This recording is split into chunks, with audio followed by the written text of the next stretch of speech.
Hey, this is Ken with the Black and Yellow Garage. So from the last video, I do have one post up. My measurements in the last shop were 40 inches from my crack, the score in the concrete.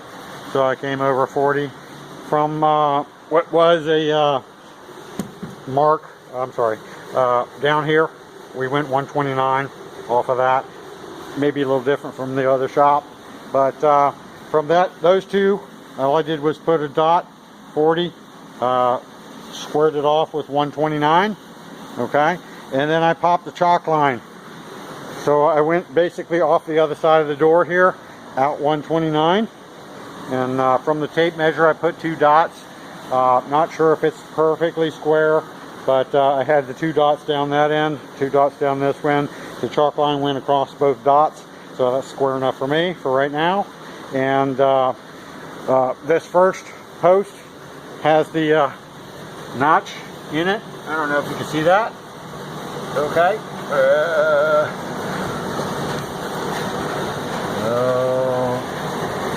Okay, there's the notch. And they have a slight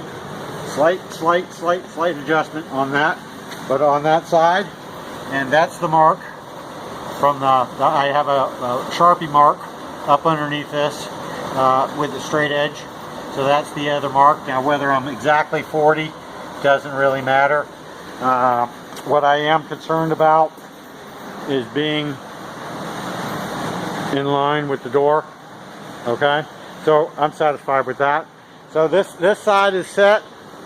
Don't think I need to mess with it, but I'm not going to do anything till I get the other one stood up. So this is the method I'm doing. Right now it was just by itself sitting on the ground. I have a floor jack, piece of 2x4, raising it up so I can get the 4x4s up underneath it. Okay, because my wheel on the cherry picker won't go up underneath over there until I get it up on blocks. And then from there I'll use the toe strap, go around the upright a couple of times, probably down somewhere about in this area right here, and it's just the extra weight of the ram and everything in there on the arm support gives it an extra weight, and it'll teeter up. It allows me to let that end come down, and really all I want is this thing to be up about 10 inches off the ground, and that'll give me enough, I believe, to tilt it over. Once it's over a little bit and it's touching on the base plate, it was a little hassle. I didn't remember from the way it sits in the middle, and this gets in the way from the tie strap. But once it's standing up, you're not really scratching. You make sure you put a piece of cardboard in between it. Have to let loose a little bit, get the strap loose a little bit, and then it just comes free. And then this will probably jerk a little bit, but it doesn't really do anything if you got it the paint protected. And this sits back down on the ground, the post is standing up. Then you're just wiggling it back and forth. And again, I'll have to put it in my lines over here on the base plate down there. So that was really the next process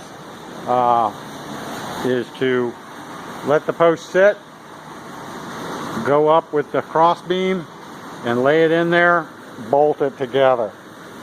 Okay, because it doesn't matter, this thing's not going to move all that much, and even if it did, it's still close enough where I could just bolt the bolts down and make sure that the shims go under the base plate so we're sitting plumb. Okay, I'll give you an update when I get this one up, and I can't really go any farther. Did not get my hammer drill from the plumber a couple doors down from me.